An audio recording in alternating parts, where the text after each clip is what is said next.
السلام عليكم ورحمة الله وبركاته. إن الحمد لله والصلاة والسلام على رسول الله وبعد. আমরা জুমার পরে দারসুল হাদিস বুখারী শরীফের থেকে পেশ করছিলাম আজকে দ্বিতীয় হাদিস। ইমাম বুখারী রাহমাতুল্লাহ আলাইহি হাদিস খানা বয়ান করছেন, ক্বালা হাদাসানা আব্দুল্লাহ ইবনে ইউসুফ। ইমাম বুখারী রাহমাতুল্লাহ আলাইহি তার শাইখ আব্দুল্লাহ ইবনে ইউসুফ থেকে হাদিস খানা বর্ণনা করেছেন। তিনি বলেন, ক্বালা আখবারানা মালিক। মালিকের থেকে তিনি বয়ান করছেন, তিনি হিশাম ইবনে উরওয়া থেকে, হিশাম তার পিতা উরওয়া থেকে বয়ান করছেন, উরওয়া বয়ান করছেন আয়েশা রাদিয়াল্লাহু তাআলা আনহা থেকে। উম্মুল মুমিনিন আল্লাহর নবীর স্ত্রী হযরত আয়েশা রাদিয়াল্লাহু তাআলা আনহা বলেন যে আন্নাল হারিস ইবনে হিশাম সাআলা রাসূলুল্লাহ সাল্লাল্লাহু আলাইহি ওয়াসাল্লাম فقال يا رسول الله كيف يأتيك الوحي فقال رسول الله صلى الله عليه وسلم أحيانا يأتيني مثل صلصلة الجرس وهو أشده علي فيفصم عني وقد وعيت عنه ما قال وأحيانا يتمثل لي الملك رجلا فيكلمني فأعي ما يقول. قالت عائشة رضي الله تعالى عنها ولقد رأيته ينزل عليه الوحي في اليوم الشديد البرد فيفصم عنه وإن جبينه ليتفصد عرقا. আয়েশা রাদিয়াল্লাহু তাআলা আনহা বলেন যে হিশাম, হারিস ইবনে হিশাম নামক একজন সাহাবী, তিনি আল্লাহর রাসূল সাল্লাল্লাহু আলাইহি ওয়াসাল্লামকে জিজ্ঞাসা করলেন যে হে আল্লাহর রাসূল সাল্লাল্লাহু আলাইহি ওয়াসাল্লাম, কাইফা ইয়াতিকাল ওয়াহয়ু, আপনার প্রতি ওহী কিভাবে আসে? আল্লাহর বাণী, আল্লাহর ওহী আপনার প্রতি কিভাবে নাজিল হয়, কিভাবে আসে? ফাকাল রাসূলুল্লাহ সাল্লাল্লাহু আলাইহি ওয়াসাল্লাম আহইয়ানান ইয়াতিনি মিসলা সালসালাতিল জারাস, কখনো কখনো আমার কাছে ওহী আসে ঘন্টার ধারাবাহিক আওয়াজের মতো। বেলে বাড়ি দিলে যেমন টন করে আওয়াজ হয়, ওই আওয়াজটা অনেকক্ষণ চলতে থাকে, এটা হতে পারে। অথবা এখন বর্তমানে মোবাইলে যেমন রিং হয়, বাজতে থাকে, এরকম ভাবে আগে টেলিগ্রাফ ছিল। এই টেলিগ্রাফের অফিসে দেখা যেত কি করে, টরে টক্কা আওয়াজ হয়। তো এখন এইভাবে একটা আওয়াজ হতো, সালসালাতুল জারাস বলা হয়েছে। জারাস মানে ঘন্টা, ঘোড়ার গলার সময় যে ঘন্টা বাজে, এই ঘন্টায় যেমন আওয়াজ হয়, এই ধারাবাহিক আওয়াজের মতো ওহী আসে। এটা একটা পদ্ধতি বলা হলো। এর অর্থ কি? মুহাদ্দিসিনদের মধ্যে দুই রকম বক্তব্য আছে। কেউ কেউ বলেছেন মূলত এইটা ওহী না, ওহী আসার আগে এরকম একটা, যেমন টেলিফোনে রিং আগে আসে, এই রিংটা কথা না, এটা তাকে রিসিভ করার জন্য, কথা বলার জন্য প্রস্তুত করার জন্য রিংটা আসে। এরপরে যে কথাটা হয় এটা অন্যরা শুনে না। এই ব্যাখ্যা যদি আমরা মানি তাহলে অর্থ দাঁড়ায় এই যে এই যে ঘন্টার আওয়াজের মতো যেটাকে বলা হলো, এটা মূলত ওহী আসার পূর্বে সতর্ক করার জন্য একটা এলান। মুহাদ্দিসিনদের দ্বিতীয় মতটি হলো যে এইটাই ওহী, এটাই ওহী। তবে আল্লাহর রাসূল সাল্লাল্লাহু আলাইহি ওয়াসাল্লাম ছাড়া অন্যরা এটা কিছুই বুঝতো না। এই ব্যাখ্যার উদাহরণ দেওয়া যায় যে ওই টেলিগ্রাফের যে বক্তব্য, যারা আশপাশে যারা তারা শুনে টরে টক্কা আওয়াজ হয়, আর ওইটার যে মাস্টার যে সে বুঝে যে কি বলতেছে। তো এরকম হতে পারে। তো বিষয়টা হলো এখানে বলা হচ্ছে আহইয়ানান ইয়াতিনি মিসলা সালসালাতিল জারাস। সলসলা মানে ধারাবাহিক আওয়াজ, সাউতুল মুতাদারিক লা ইউফহামু আব্বালা ওয়াহলাতিন, ধারাবাহিক আওয়াজ যেটা প্রথম শুনলেই বোঝা যায় না, এটাকে বলা হয় সলসলা। আল জারাস মানে হলো ঘন্টা, যে গরুর গলায় ঘন্টা লাগায় ঈদের গরুতে, এরকম ভাবে ঘোড়ার গলায় ঘন্টা লাগায়, উটের গলায় ঘন্টা লাগায়, এই ঘন্টার ধারাবাহিক আওয়াজের মতো। আবার কোরবানির গরুর গলায় ঘন্টা লাগানো জায়েজ বলে নেই কিন্তু, আবার কেউ মনে করতে পারে হুজুর যখন বলছেন তখন জায়েজ আছে। এটা হলো যারা কোরবানি করে মানুষকে দেখাবার জন্য, ইউরাউনান নাস, তারা একটা বড় গরু কেনে 1,00,000 টাকা দিয়ে, বড় গরু কিনে তারপরে ওটার গায়ে কি করে চাদর লাগায়, এরপরে এটা বাজারে ঘুরায়, ঘন্টা লাগায়, যাতে মানুষেরা বুঝতে পারে এটা অমুক বড় মেয়ার গরু। তো আমরা বলি এটাই যদি উদ্দেশ্য হয় তাহলে আর একটু কাজ করা দরকার, ওই বড় মেয়াকেও গরুর সঙ্গে মালা দিয়ে ঘুরান দরকার, তাহলে মানুষ বুঝবে কোন বড় মেয়ার কোন বড় গরুটা, এই বড় মেয়ার এই বড় গরু।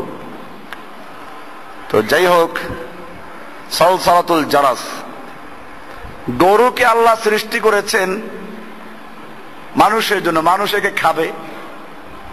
আর এখন মানুষ গরুর পূজা করে, আগে করতে হিন্দুরা, এখন করে কারা? এই যে লক্ষ লক্ষ কোটি কোটি হিন্দু গরুর পূজা করে, অথচ গরু আল্লাহ সৃষ্টি করেছেন কাদের জন্য? মানুষের খাওয়ার জন্য। মানুষের দ্বারা উপকৃত হবে, চামড়া দিয়ে উপকৃত হবে। কোরআনে আছে এগুলো, আমার লেকচার আছে, ওই যে মারিফাতুল্লাহ, আল্লাহর পরিচয়, ওই অংশটা আপনারা বারবার শুনবেন। ওর মধ্যে আছে পশু জগৎ দিয়ে আল্লাহর পরিচয় কিভাবে হয়, আসমানের মহাকাশের বিষয় নিয়ে কেমনে আল্লাহর পরিচয় হয়, সমুদ্র জগৎ নিয়ে আল্লাহর পরিচয় কিভাবে আছে, এই বিষয়গুলো বিস্তারিত ওখানে আলোচনা করা হয়েছে। ওর মধ্যে গরু, উট, দুম্বা, ভেড়া এগুলো আছে। এখন মানুষেরা গরুর পূজা করে। এই সপ্তাহে আটরশির ওরস চলছে বা হয়ে গেছে। তো আমি মাহফিলে আসবো ভোলার থেকে, যাব আর এক মাহফিলে, বাংলার এক প্রান্ত থেকে আর এক প্রান্তে, মাঝখানে আটকা পড়লাম গরুর কারণে। যতগুলো ফেরি সবগুলো দখল করছে কারা? গরুওয়ালারা, হাজার হাজার গরু। আর এই মাওয়া থেকে ঢাকা পর্যন্ত প্রায় 5-6টা ক্যাম্প আসলো, গরুর ক্যাম্প। এখানে গরু জমা হয়ে গেছে, শত শত গরু। সে গরুর সঙ্গে কিছু লোক আছে, এই গরু খুব সম্মানের গরু, সাজানো গুছানো আছে। তো পূজার তো রূপ যুগে যুগে পরিবর্তন হয়, এটা এক ধরনের পূজা। পীরের নামে উৎসর্গ করা, পীরের নামে উৎসর্গ করা, আগে মূর্তির নামে গরু উৎসর্গ করত, সেগুলো খাওয়া জায়েজ না হারাম? এখন যদি পীরের নামে উৎসর্গ করা হয় সেগুলো খাওয়া জায়েজ নাই। যাই হোক, এটা একটা ভিন্ন প্রসঙ্গে ছিল যে ঘন্টার আওয়াজ বলে আমি গরুর কথা উল্লেখ করেছি, কেউ মনে করতে পারে এটা বোধহয় জায়েজ হয়ে গেছে। এই জন্য একটা সুয়ালে মুকাদ্দারের উচ্চ প্রশ্নের জবাব দিয়ে দেওয়া হলো। আলোচনা হচ্ছিল যে কখনো কখনো ওহী আসে মিসলা সালসালাতিল জারাস, ঘন্টার আওয়াজের মতো। রাসূলুল্লাহ সাল্লাল্লাহু আলাইহি ওয়াসাল্লাম বলছেন যে ওহুয়া আশাদ্দুহু আলাইয়া, ওহী নাজিল হওয়ার যতগুলো পদ্ধতি, এর মধ্যে আমার কাছে এটাই সবচেয়ে কঠিন। আশাদ্দুহু আলাইয়া, ওহীর সকল প্রকারের মধ্যে এটা কঠিনতম। ফায়ুসিমু আন্নি, আমার শরীর ঘামিয়ে যেত এবং ঘাম বের হয়ে সে ঘাম শুকিয়ে যেত, ঘাম বের হতো। ফায়ুসিমু আন্নি, আমার থেকে ঘাড় বের হতো, ঘাম বের হয়ে যেত। ইফসিমু আয়াখলাউ ওয়ায়ানজালি মা ইয়াগশানি মিনহু, ইফসিমু মানে হলো আলকাত, মানে বন্ধ হয়ে যাওয়া, ঘাম বের হয়ে সে ঘাম শুকিয়ে যেত, ঘাম বন্ধ হয়ে যেত। ওয়াকাদ ওয়াইতু আনহু মা ক্বালা, আর আমি জিব্রাইল থেকে যা সে বলেছে এগুলো মুখস্থ করে নিতাম। ওয়াইতু, সংরক্ষণ করে নিতাম, হেফজ করে নিতাম, মা ক্বালা, যেটা জিব্রাইল বলতো। এই অংশ দিয়ে বোঝা যায় যে ঘন্টার আওয়াজটা ইঙ্গিত আছে, ওটা একটা আওয়াজ, সতর্ক সংকেত। আর এরপরে জিব্রাইল কথাগুলো বলতেন, সেটা বলা আছে ওয়াকাদ ওয়াইতু মা আনহু মা ক্বালা, জিব্রাইল যা বলেছেন তা আমি তার থেকে মুখস্থ করে নিতাম। অথবা ওইটাই কথা ছিল, জিব্রাইলের কথা, আল্লাহ রাসূল ওটা কি বুঝে শুনে মুখস্থ করতেন। এগুলো একটা পদ্ধতি। ওয়া আহইয়ানান ইয়াতামাসসালু লিয়াল মালাকু রাজুলান, আবার কখনো আমার কাছে ওহী আসে কিভাবে? ইয়াতামাসসালু লিয়াল মালাকু রাজুলান, ফেরেশতা একজন পুরুষের সুরত ধারণ করে আমার সামনে প্রকাশিত হয়, ইয়াতামাসসালু আকৃতি ধারণ করে, মেসাল ধারণ করে, জিব্রাইল বা ফেরেশতা যিনি ওহী নিয়ে আসলেন, মালাক রজুলান, একটা ব্যক্তি একটা মানুষের সুরত ধরে আসে। ফায়ুকাল্লিমুনি, সে এসে আমার সঙ্গে কথা বলে। ফাআই মা ইয়াকুলু, আমি তার থেকে সে যা বলে ওটা আমি মুখস্থ করে নেই। ক্বালাত আয়েশা রাদিয়াল্লাহু তাআলা আনহা, আয়েশা রাদিয়াল্লাহু তাআলা আনহা বলছেন, ওয়ালাকাদ রাআইতুহু ইয়ানজিলু আলাইহিল ওয়াহয়ু ফিল ইয়াউমিশ শাদীদিল বারদ, আমি দেখেছি রাসূল সাল্লাল্লাহু আলাইহি সাল্লামকে যে প্রচন্ড এবং খুব তীব্র শীতের সময় আল্লাহর রাসূল সাল্লাল্লাহু আলাইহি সাল্লামের উপরে ওহী নাযিল হচ্ছিল। ফায়ুফসিমু আনহু, তিনি ঘামিয়ে যেতেন। আসলে ইউফসিম হলো ঘাম শুকিয়ে যাওয়া, ঘাম বন্ধ হয়ে যাওয়া, তার মানে ঘামাইলেই তো ঘাম বন্ধ হয়, এরকম ঘামিয়ে যেতেন সেটা বলা উদ্দেশ্য এখানে। ওয়া আন্না জাবিনাহু লা ইয়াতাফাসসাদু আরাকান, আর দেখতাম যে আল্লাহর রাসূল সাল্লাল্লাহু আলাইহি সাল্লামের ললাটে দিয়ে, কপাল দিয়ে ঘাম বেয়ে পড়তো, টপ টপ করে ঘাম পড়তো। প্রচন্ড শীতের সময়, তীব্র শীতের সময় আল্লাহর রাসূল সাল্লাল্লাহু আলাইহি সাল্লামের চেহারা দিয়ে, কপাল থেকে ঘাম পড়তো। তো এটা একটা হাদিস হলো ওহী নাজিল হওয়া সম্পর্কে, ওহী কিভাবে নাজিল হতো। দ্বিতীয় হাদিস, এটাও আয়েশার থেকে বর্ণিত, সনদ ভিন্ন। ইমাম বুখারী রাহমাতুল্লাহ আলাইহি হাদিসটা বয়ান করছেন ইয়াহইয়া ইবনে বুকাইর থেকে, তিনি বয়ান করছেন লাইস থেকে, তিনি ওকাইল থেকে, তিনি ইবনে শিহাব থেকে, তিনি উরওয়া ইবনে জুবায়ের থেকে, তিনি আয়েশা রাদিয়াল্লাহু তাআলা আনহা থেকে। আয়েশা রাদিয়াল্লাহু তাআলা আনহা বলছেন, আন্নাহা ক্বালাত আউয়ালু মা বুদিয়া বিহি রাসূলুল্লাহ সাল্লাল্লাহু আলাইহি ওয়াসাল্লাম মিনাল ওয়াহয়ি আর-রুইয়া আস-সালিহাতু ফিন-নাওম, আল্লাহর রাসূল সাল্লাল্লাহু আলাইহি সাল্লামের প্রতি প্রথম যে জিনিসটা দিয়ে ওহী শুরু হয় তা হচ্ছে আর-রুইয়া আস-সালিহাতু ফিন-নাওম, ঘুমের মধ্যে সঠিক স্বপ্ন দেখতেন।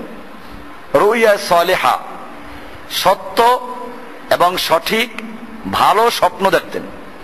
ফাকানা লা ইয়ারা রুয়ান ইল্লা জাআত মিসলা ফালাকিস সুবহি, আল্লাহর রাসূল সাল্লাল্লাহু আলাইহি ওয়াসাল্লাম যে স্বপ্নটা রাতের বেলায় দেখতেন ওটা দিনের বেলায় একেবারে সুবহে সাদেক যেমন আকাশ চিরে আলোকিত হয়ে বের হয়ে আসে, এরকম ভাবে দিবালোকের ন্যায়, আমরা বলি বাংলায় দিবালোকের ন্যায়, দিনের আলোর ন্যায়, এখানে বলা আছে ফালাকিস সুবহি।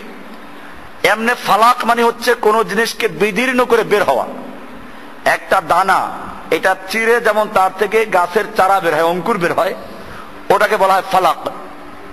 তো এখানে বলা আছে মিসলা ফালাকিস সুবহি, সকাল যেরকম, সকালের আলো যেরকম অন্ধকারকে চিরে, অন্ধকারকে বিদীর্ণ করে বের হয়ে আসে, আল্লাহর নবী সাল্লাল্লাহু আলাইহি ওয়াসাল্লাম রাতের বেলা যে স্বপ্ন দেখতেন দিনের বেলায় সেটা এরকম আলোকিত এবং বাস্তবায়িত হতো।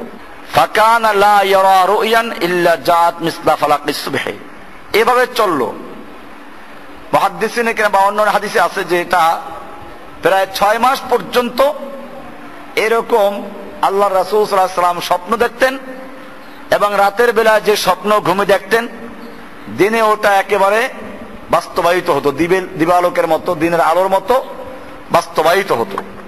সুম্মা হুব্বিবা ইলাইহিল খালাউ, এরপরে আল্লাহর রাসূল সাল্লাল্লাহু আলাইহি ওয়াসাল্লামের কাছে নিসর্গতা, নির্জনতা বা একাগ্রতা, এটা আল্লাহর রাসূলের কাছে প্রিয় হয়ে উঠলো। হুব্বিবা মানে প্রিয় হয়ে দেখা দিল, আল্লাহর রাসূলের কাছে প্রিয় করা হয়েছে আল খালা, নির্জনতা, একাগ্রতাকে। ওয়া কানা ইয়াখলু বিগারি হিরাইন, আল্লাহর রাসূল সাল্লাল্লাহু আলাইহি ওয়াসাল্লাম এ সময় গারে হেরাতে গিয়ে অবস্থান করতেন। ইয়াখলু খালওয়াত, নির্জনতা অবলম্বন করতেন। ফায়াতাহান্নাসু ফীহি, সেখানে গিয়ে তাহান্নুস করতেন। তাহান্নুসের ব্যাখ্যা দিচ্ছেন ওয়াহুয়া আত-তাআব্বুদুল লায়ালি দাওয়াতিল আদাদ, একাধারে কয়েক রাত পর্যন্ত আল্লাহর ইবাদতে মশগুল থাকতেন। এতে বোঝা যায় যে আল্লাহর রাসূল সাল্লাল্লাহু আলাইহি ওয়াসাল্লাম আগেও ইবাদত করেছেন এবং মক্কার লোকেরা আগেও আল্লাহর ইবাদত করত, কারণ এখনো তো ওহী নাযিল হয় নাই। তাহলে কিসের ইবাদত করতেন? তাআব্বুদুল লায়ালি, ইবাদত করতেন, কয়েক রাত পর্যন্ত একাধারে ইবাদত করতেন। ক্বাবলা আন ইয়ানজিআ ইলা আহলিহি, নিজের পরিবারের কাছে ফেরত আসার আগে, মানে ফেরত আসতেন না, কয়েক রাত থাকতেন। ওয়া ইয়াতাযাব্বাদু লিযালিকা, এবং এটার জন্য তিনি খাবার এবং তার আসবাবপত্র সাথে নিয়ে যেতেন। ইয়াতাযাব্বাদু জাদ বলা হয় সফরের জন্য যে উপকরণ প্রয়োজন হয়, এটা আল্লাহ নবীর সঙ্গে নিয়ে যেতেন। এখানে পরিষ্কার আছে যে আল্লাহ নবী সাল্লাল্লাহু আলাইহি ওয়াসাল্লাম কয়েকদিনের খাবার দাবার যা প্রয়োজন এগুলো সঙ্গে নিয়ে যেতেন। আর খাদিজা রাদিয়াল্লাহু তাআলা আনহা ওই পাহাড়ে উঠতেন যাইতেন, এর কোনো সহিহ রিওয়ায়াত নেই। ওইখানে গেলে দেখছি, আমি উঠছি পাহাড়ে কয়েকবারই উঠছি, আগে যখন হালকা পাতলা ছিলাম আর একটু, তখন উঠছি, দৌড়েই উঠছি। এখন উঠতে গেলে খবর হয়ে যায়, অনেক উচ্চতে, প্রায় নিচের থেকে 3 মাইল উপরে। এরপরে পাহাড়ের মাথায় উঠে একটা চিপা জায়গা দিয়ে আর এক পাশে যেতে হয়। এরপরে ওখানে গিয়ে 3টা পাথর, এই 3টা পাথরের নিচে একটা গুহা। এটা যদি ঠিক মতো দাঁড়ায় তাহলে একজনের জায়গা, আর কষ্ট করে দাঁড়ায় তাহলে 2 পাশে 2জন দাঁড়াইতে পারে, 3জন দাঁড়াইতে পারে। এরকম একটা গুহার নাম হচ্ছে গারে হেরা।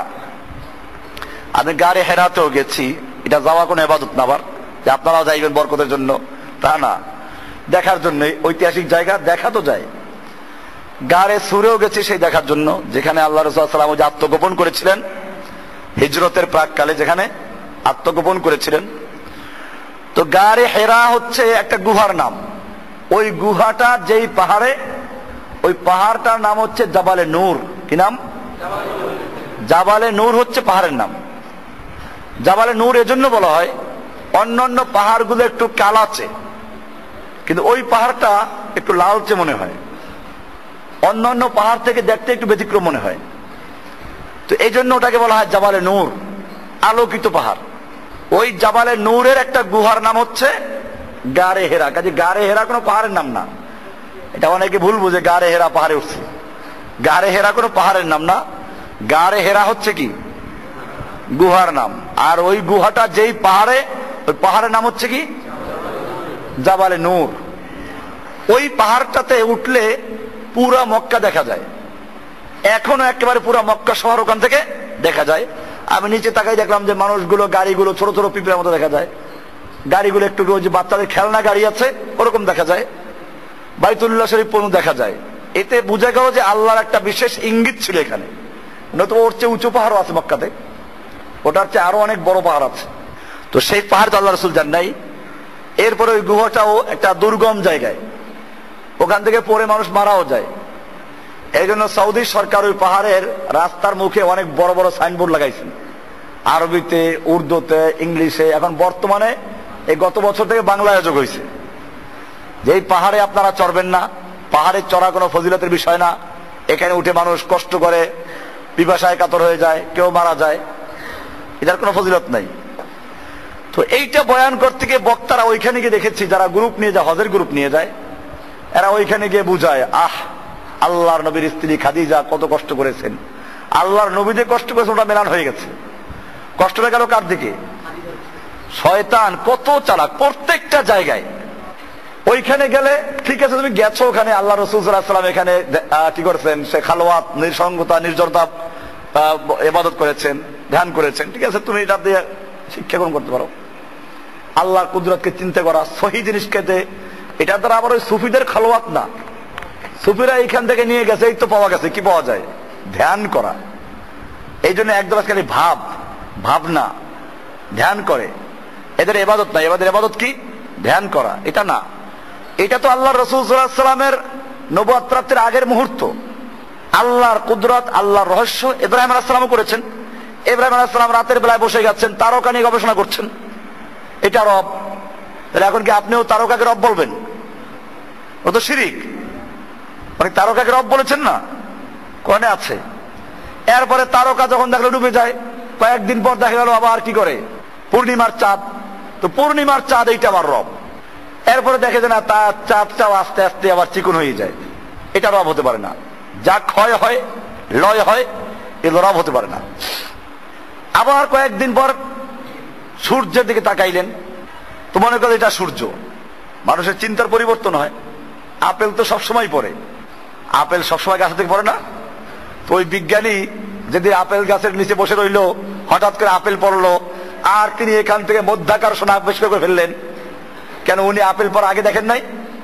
কত কিছু তো পড়ে, গাছের পাতা পড়ে, আপেল পড়ে, কমলা পড়ে, বড়ই পড়ে, তাল পড়ে। তাল তো বেশি, তাল পড়ার প্রবাদ আছে। তাল পড়া দিয়ে উনি মধ্যাকর্ষণ আবিষ্কার করতে পারতেন না? এটা হচ্ছে মানুষের এক এক সময় এক একটা মুহূর্ত চিনতে আসে। তো যাই হোক, ইব্রাহিম আলাইহিস সালাতু ওয়াস সালাম সূর্যের দিকে তাকাইলেন। সূর্য আগেও ছিল, তো এবারে বুঝলেন যে সূর্য রব। আচ্ছা, উনি যেই মুহূর্তে চন্দ্রকে রব বললেন, সূর্যকে রব বললেন, তারকাকে রব বললেন, এগুলো শিরিক কিনা? এগুলো অবশ্যই শিরিক। বাকি হচ্ছে উনি গবেষণা করছিলেন, এগুলো গবেষণা, উনি এগুলোকে চূড়ান্ত সিদ্ধান্ত নেন না, মনে করেন এটা হতে পারে। অর্থাৎ ওই জাতি যা করে তা না, এটা নিশ্চিত। তাহলে কে? এটা খোঁজার জন্য তিনি এই তালাশে ছিলেন। আর তালাশ করতে গিয়ে যদি কেউ ভুলের মধ্যে যায়, হকের তালাশে আছে, আল্লাহ তাআলা তাকে হকের পথ দেখাবেন। একটু তিনি ভুল করেছিলেন। উনি ওখানে দেখেন, কোরআনে খুলে দেখবেন, ওখানে লেখা আছে এই যে তারকা নিয়ে গবেষণা করছেন, চাঁদ নিয়ে গবেষণা করছেন, আর আগে বলেন নাই যে আমাকে আমার রব যদি হেদায়েত দেন তাহলে হেদায়েত পাবো, নাইলে ধ্বংস হয়ে যাবো, এটা বলেন নাই।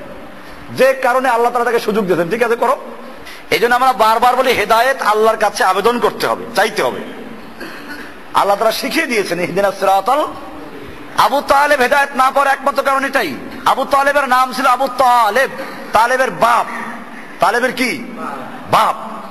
তারপরে তলব ছিল না, কি ছিল না? তলব ছিল না, হেদায়েত পায় নাই। তো এই জন্য এরপরে ইব্রাহিম আলাইহিস সালাম কি সুন্দর করে বললেন, লাইল্লাম ইয়াহদিনি রব্বি। আল্লাহু আকবার, কি সুন্দর কথা। আমাকে যদি আমার রব হেদায়েত না দেন, তাহলে কি আছে আয়াত? লাইল্লাম ইয়াহদিনি রব্বি, আমার রব যদি আমাকে হেদায়েত না দেন তাহলে আমি ক্ষতিগ্রস্ত হয়ে যাব, আমি জালেম হয়ে যাব।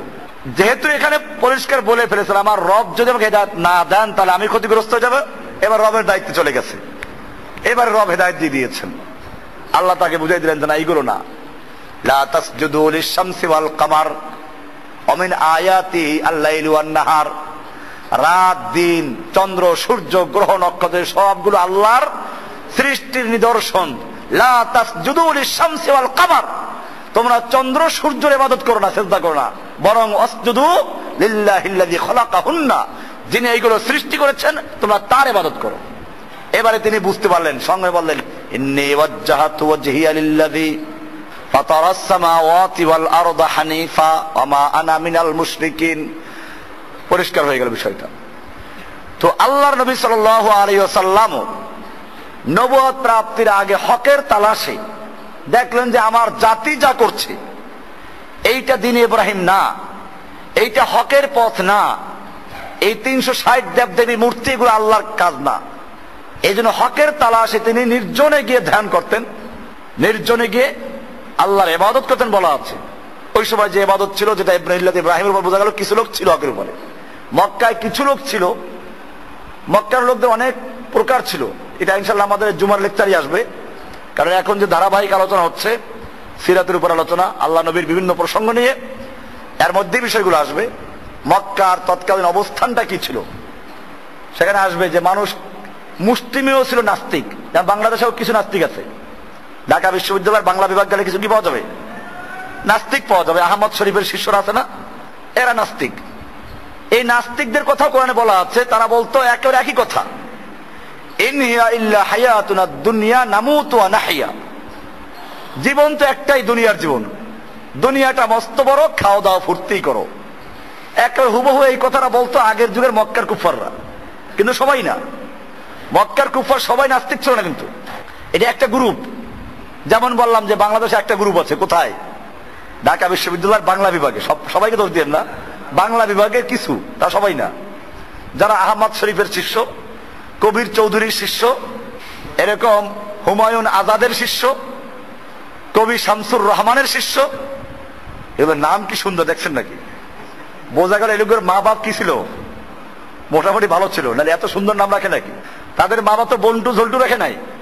বল্টু, জন্টু, পিন্টু, মন্টু, দুলু, ভুলু, আলু, খালু, লালু, ফালু, আসলে কতগুলো? এই বিএনপির সময় শুনছেন কতগুলো নাম ছিল? দুলু, ভুলু, লালু, ফালু, যত আলতু ফালতু সব কি হয়ে গেছিল।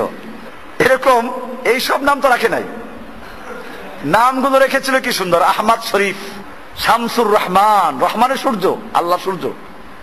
আবার কি হুমায়ুন আজাদ, এটা যদিও ওই রকম কোন নাম না, কিন্তু তারপর একজন মুসলিম শাসকের নামে।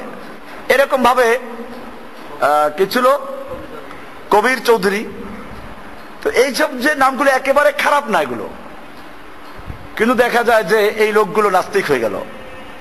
মক্কাতে এরকম কিছু নাস্তিক ছিল, ওদের ব্যাপারে কোরআনে আয়াত আছে, ইন হিয়া ইল্লা হায়াতুনা দুনিয়া নামুতু ওয়া নাহিয়া। এই লোকগুলোরই কিছু লোকের আল্লাহ নবী যখন বললেন মৃত্যুর পরে আবার জীবিত হবে, তখন একেবারে পুরো একটা হাড্ডি নিয়ে আসছে, ওই যে 1000 বছরের হাড্ডি নিয়ে আসছে। এটা বললো, একটা ফু দিল, এক পাশ দিয়ে ফু দিয়েছে, আর এক পাশ দিয়ে বের হয়ে চলে গেছে, দেখাইলো যেটা অসার, কোন এর মধ্যে কোনো প্রাণের কোনো অস্তিত্ব নাই। এরপরে আর এক চাপ গুড়ি করলো, পাউডার করলো, আল্লাহ নবীর সামনে এগুলো হচ্ছে। এরপরে আর এক ফু দিল উড়াইয়া। এরপরে যুক্তি যে এই যে পাউডার করে দিলাম, বলো এগুলো কে জীবিত করবে, কেমনে জীবিত করবে? আল্লাহ তাআলা সূরা ইয়াসিনের শেষে আয়াতগুলোর উত্তর দিলেন, অদরাবা লানা মাসালান, আমাদের সামনে একটা যুক্তি পেশ করেছে, মাসাল যুক্তি। এরপরে আল্লাহ তাআলা একটা খোরা, একটা ছোট্ট একটা খোঁচা দিলেন, অদরাবা লানা মাসালান ওয়া নাসিয়া খালকা, সে তার নিজের সৃষ্টিকে ভুলে গেছে।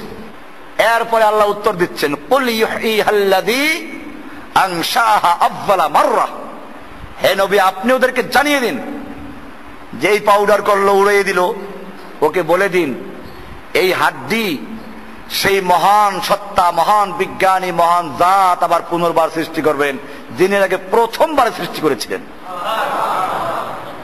কটকটিওয়ালারা পুরাতন জিনিস নিয়ে যায় না, পুরাতন জিনিস নিয়ে আবার নতুন করে নিয়ে আসে, এটা খুব সহজ। কিন্তু এই জিনিসগুলো প্রথম যারা তৈরি করেছে তারা কেন সহজ তৈরি করতে পেরেছে? প্রথম তৈরি করতে অনেক চিন্তা গবেষণা করে তারপরে এটা তৈরি করতে হয়েছে। আল্লাহ তাআলা সেটা বললেন, তোমার এই হাড্ডি তো এখন তো আছে, এটা নমুনা আছে, পাউডার গুলো আছে, এই পাউডার গুলোকে একাত্র করে তৈরি করা তো কঠিন না, এগুলো একাত্র করবেন সে, তিনি যিনি প্রথমবার এগুলো সৃষ্টি করেছেন। তুমি কি চিন্তা করেছো এই হাড্ডিটা তৈরি করতে কি কি উপাদান লেগেছে, কত জায়গার জিনিস লেগেছে? কক্সবাজারের লবণ কয় মন খেয়েছে খবর আছে? এক উত্তরবঙ্গের চাল, এরপরে মোটা চাল, চিকন চাল, ডাল, মুসুরি ডাল, খেসারি ডাল, এরপরে কি আছে না ওই যে কুমিল্লা টাকায় লাসা লাসা মাসকলাই ডাল, এরপরে আপেল, আঙ্গুর, আলু বুখারা কাশ্মীর থেকে আসবে, এরপরে অস্ট্রেলিয়ার কি আছে আপেল, এরপরে এখন চায়নার ছোট ছোট আপেল, বড় আপেল, ছোট আপেল, মোটা আপেল, চিকন আপেল, এরপরে বেদানার দানা, তরমুজ, খরবুজ, কত কিছু। এরপরে মুরগি, কয়টা খোপের মুরগি খেয়েছে খবর আছে কিছু? এরপরে গরু, ছাগল, দুম্বা, উট, ভেড়া, মোষ, কি খাওয়া খাইলো। একটা হাড্ডি তৈরি হতে কত উপাদান ব্যবহার হয়েছে, এইটা আল্লাহ তাআলা আরেক জায়গায় বিস্তারিত উত্তর দিয়েছেন সূরা আবাসার মধ্যে। সেখানে বলা আছে, ফালিয়ানজুরিল ইনসানু ইলা তাআমি, মানুষ তার খাদ্যের দিকে তাকাক না, কি উপাদান দিয়ে তাকে আমি তৈরি করছি। আন্না সাবাবনাল মাআ সাব্বা, আমি তার জন্য পানি প্রবাহিত করে দিয়েছি। সুম্মা শাকাকনাল আরদা শাক্কা, এরপরে আমি জমিনকে বিদীর্ণ করে দিয়েছি, চিরে দিয়েছি, তারপর গাছ ওঠে। আবার জমিনটাকে তক্তা বানাই দিত, নিচে কিছু উঠতে পারতো? শাকাকনাল আরদা শাক্কা। এরপরে একই জমিনে একই জায়গায় আমের বাগান যারা করে, আম গাছ বড় হওয়ার আগ পর্যন্ত ওখানে আরো ফসল দেয়। একই জমিনে আমের গাছ আছে, ফাঁকে সরিষা আছে, আবার আপেল আছে, আঙ্গুর আছে, আবার দেখা যায় যে কি আছে, ধান আছে। আল্লাহ বলছেন একই জমিনের একই পানি, একই সার, কিন্তু কয়েক প্রকারের গাছের মধ্যে কয়েক প্রকারের ফল ধরলো, প্রত্যেকটার স্বাদ আলাদা আলাদা।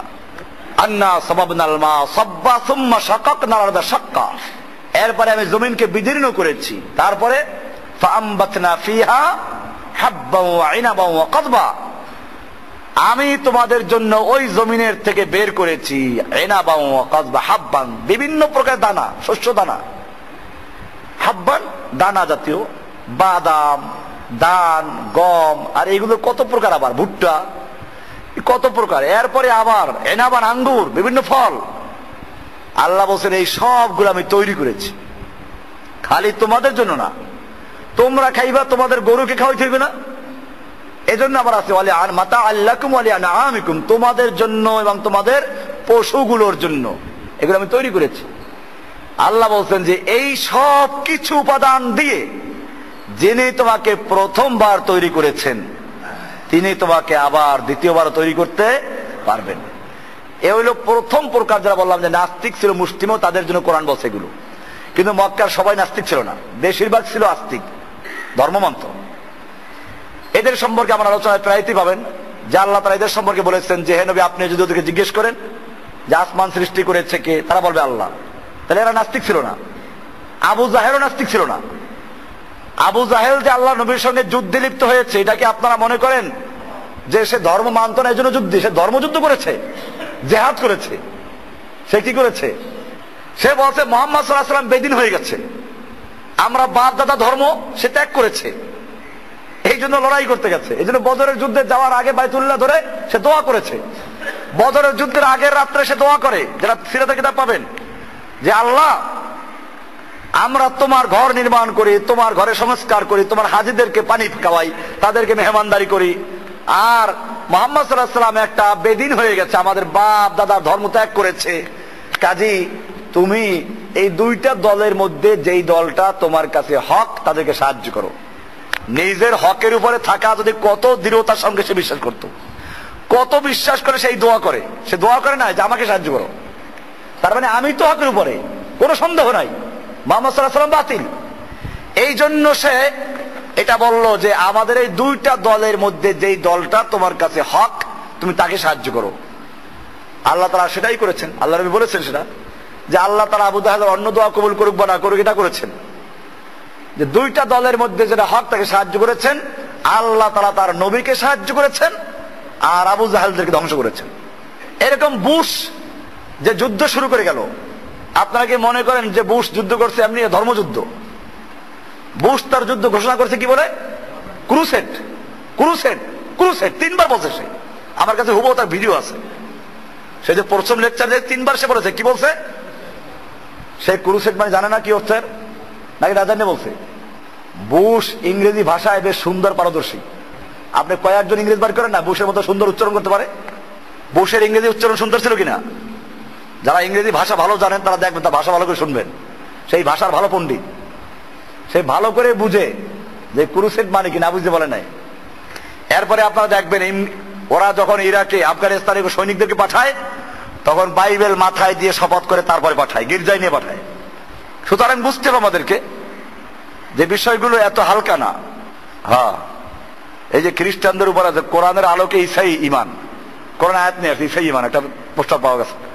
এছাড়া আরো কিতাব আছে, তরিকুল জান্নাতে লিল মুজনিবিন, তরিকুল জান্নাতে, অর্থাৎ পাপীদের জন্য জান্নাতে যাওয়ার রাস্তা। এটা খ্রিস্টানদের কিতাব, সুন্দর করে কোরআন হাদিস দিয়ে লেখছে, কোরআন এবং হাদিসের দলিল দিয়ে লেখছে। কেউ যদি পরকালে নাজাত পাইতে চাও তাহলে খ্রিস্টান হও, কারণ মুহাম্মদ সাল্লাল্লাহু আলাইহি ওয়াসাল্লামকে আল্লাহ তাআলা বলেছেন ফাসাব্বিহ বিহামদি রাব্বিকা ফাস্তাগফিরহু, আপনি ইস্তেগফার করুন। তো যে নিজেকে আল্লাহ তাআলা ইস্তেগফার করতে বলেছেন, নিজেই পাপী, তো সে তোমার জন্য কি সুপারিশ করবে? সুপারিশ করার জন্য নিষ্পাপ হওয়া দরকার। সে নিষ্পাপ ছিল, ঈসা আলাইহিস সালাম আল্লাহর পুত্র, তিনি খ্রিস্টানদের গুনাহ সব মাথায় নিয়ে তারপরে কি করছেন, ওই যে কি করছেন, শুলিবিদ্ধ হয়েছেন, কাজে সব মাফ হয়ে গেছে, উনি সুপারিশ করতে পারবেন। এই জন্য যদি নাজাত পাইতে চাও খ্রিস্টান হও। এরপরে কোরআন শরীফের আয়াত কিছু নিয়ে আসছে। তাহলে খ্রিস্টানরা আল্লাহ বিশ্বাস করে না? আমার এই আলোচনার সাথে মিল আছে। আল্লাহর নবীর যুগে খ্রিস্টান আল্লাহ বিশ্বাস করতে, এখনো করে। গন্ডগোলটা কোন জায়গায়? এই জন্য আমি বলছিলাম যে মক্কাতে ওই সময়ও বিভিন্ন প্রকারের লোক ছিল, কিছু নাস্তিক ছিল, বাকি সব ধার্মিক ছিল। এই ধার্মিকদের মধ্যে বেশিরভাগ মুশরিক ছিল। কি ছিল? মুশরিক ছিল। সেই মুশরিক গুলো কিন্তু আমাদের বর্তমান যুগের মুশরিকদের চেয়ে এত মারাত্মক ছিল না, এর চেয়ে ভালো ছিল। ওরা মূর্তি পূজা করত। কোরআনে বলা আছে মা না'বুদুহুম ইল্লা লিয়ুকাররিবুনা ইলাল্লাহি যুলফা। ওরা মূর্তি পূজা করত যে মূর্তিগুলো আমাদেরকে আল্লাহর কাছে পৌঁছে দিবে। আর আমাদের যুগেও তো মূর্তি পূজা আছে, এই যে রাস্তার মোড়ে মোড়ে মূর্তি, এখন ভাস্কর্যের মূর্তি, স্মৃতির মূর্তি, আরো কত মূর্তি পূজা হচ্ছে। এছাড়া কবরের মূর্তি, পীর মূর্তি, এগুলো পূজা করে। ওরা যেরকম ভাবে মূর্তিগুলোকে মাধ্যম মনে করে পূজা করত, আমাদের দেশের পীর সাহেবেরা লোকদেরকে কি বুঝায় যে জজের কাছে কোনো কথা বলতে গেলে উকিল ধরতে হয়, মাধ্যম লাগে। তো ঠিক আল্লাহকে পাওয়ার জন্য কি লাগবে? মাধ্যম লাগবে। তাহলে হুবহু মক্কার কুফফারদের সঙ্গে মিল আছে, কোনো বেশকম নাই। মক্কার কুফফাররা মূর্তি পূজা করত, যেমন আল্লাহ পর্যন্ত পৌঁছে দেওয়ার মাধ্যম রূপে, ঠিক বর্তমান যুগের লোকেরাও মূর্তি পূজা করে না, পীর পূজা করে। কিসের জন্য? মাধ্যম হিসেবে। আল ওয়াসিতাতু বাইনাল্লাহি বাইনা আবদিহি, আল্লাহ এবং বান্দার মধ্যে একটা মাধ্যম, ভায়া। এটা সব পীরের মধ্যে আছে। আমরা এটা বলি না। পীর মানে যদি এই হয় যে কোরআন এবং হাদিসের কথা প্রচার করে, মানুষকে কোরআন হাদিস বুঝায়, যেমন আমরা কোরআন দর দিচ্ছি, এরকম দিন বুঝায়, এই যদি একজন ওস্তাদ হিসেবে সে বুঝায়, আমাদের আপত্তি নাই। কিন্তু যদি উদ্দেশ্য এই যে না, ওনারা অনুনয় বিনয় করে আল্লাহর কাছে সুপারিশ করে পৌঁছে দেয়, হেদায়েত দিয়ে দেয়, তাহলে এটা কি? আমি চরমনের বই থেকে দেখাইছি, বেদে মারিফাত, এই বই থেকে খুলে দেখাইছি, এখানে যে পরিষ্কার লেখা আছে যে বান্দা অসংখ্য গুনাহ করার ফলে আল্লাহ মাফ করতে চান না। পীর তখন অনুনয় বিনয় করে আল্লাহর কাছে সুপারিশ করে মাফ করান। তাহলে মক্কার কুফফাররা যে আকীদা পোষণ করত, আমার দেশের পীরেরা যে আকীদা পোষণ করে, এর মধ্যে কোনো পার্থক্য আছে? কোনো পার্থক্য নেই। এবং ওখানে লেখা আছে আরেক বইতে, বেদে কি আছে, মাওয়াজে সাকে লেখছে যে দুই পীরে দুই ডানা ধরে বেহেশতে নিয়ে যাবে, কোনো অসুবিধা নাই। আর এই কথাটা নিয়ে আসতে পারে আরেক পীরের থেকে। তো যাই হোক, যে বিষয়গুলো আমাদের মনে রাখতে হবে যে আল্লাহ রাসূল সাল্লাল্লাহু আলাইহি ওয়াসাল্লাম এখানে কয়েকদিন পর্যন্ত ইবাদত করতেন, ধ্যান করতেন। সেই ধ্যান বলতে আল্লাহর কুদরত, আল্লাহর সৃষ্টি এবং হকের তালাশ করতেন, যেভাবে সব নবীরাই করেছেন। আসহাবে কাহফ করেছে, ইব্রাহিম আলাইহিস সালাম করেছেন, এবং তারপরে আল্লাহ তাআলা তাদেরকে হকের সন্ধান দিয়েছেন। তো এটা এখানে বলা আছে সুম্মা ইয়ারজিউ ইলা খাদিজাতা, এরপরে খাদিজার কাছে আবার আল্লাহ রাসূল সাল্লাল্লাহু আলাইহি ওয়াসাল্লাম আসতেন। ফায়াতাযাফফাদু মিসলিহা, আবার এরকম কয়েকদিনের জন্য খাবার নিয়ে যেতেন, সামান নিয়ে চলে যেতেন। ফায়াতাযাফফাদু মিসলিহা, যারা আলেমরা আছেন, মাদ্রাসার ছাত্র আছেন, আপনারা ভালো করে দেখবেন। আমার কথা যদি ভুল হয়, কেউ ভুল ধরে, তাদেরকে বলে দেবেন যে ভুল ধরছে। আমি এ পর্যন্ত কোন হাদিসে এটা সহিহ হতে পাই নাই যে খাদিজা নিয়ে যেতেন। তাছাড়া বুখারী যেখানে পরিষ্কার বলা আছে, এরপর আমার দরকার নেই। এখানে পরিষ্কার বলা আছে যে আল্লাহ রসুল কয়েকদিন খাবার নিয়ে যেতেন, পরিবারের কাছে আসার আগে তিনি থাকতেন ওখানে, এরপরে আবার কয়েকদিন খাবার নিয়ে যেতেন। সুম্মা ইয়ারজিউ ইলা খাদিজাতা, ইয়ারজিউ মানে রুজু করা, প্রত্যাবর্তন করা, আবার খাদিজার কাছে ফিরে আসতেন। তারপরে ফায়াতাযাফফাদু মিসলিহা, আবার এরকম কয়েকদিনের জন্য খাবার নিয়ে যেতেন। হাত্তা জাআহুল হক্কু, এইভাবে তার কাছে হক আসলো। ওয়া ফি গারে হিরাইন, তখনও তিনি গারে হিরায় অবস্থান করছিলেন। তো এখানে হক আসলো। ফাজাআহুল মালাকু, ফেরেশতা আসলেন। ফাকালা ইকরা, ফেরেশতা এসে বললেন যে ইকরা, পড়ো। ফাকালা, রাসূল সাল্লাল্লাহু আলাইহি ওয়াসাল্লাম বললেন, ফাকুলতু মা আনা বিকারিন, আমি বললাম যে আমি তো পাঠক নই, পড়তে পারি না। ইনশাআল্লাহ এই পর্যন্ত আজকে থাকলো। আগামী আলোচনায় ইনশাআল্লাহ এর পরে থেকে আলোচনা হবে। দারসুল হাদিস আপনারা নিয়মিত অংশগ্রহণ করবেন, ইনশাআল্লাহ অনেক কিছু জানা যাবে।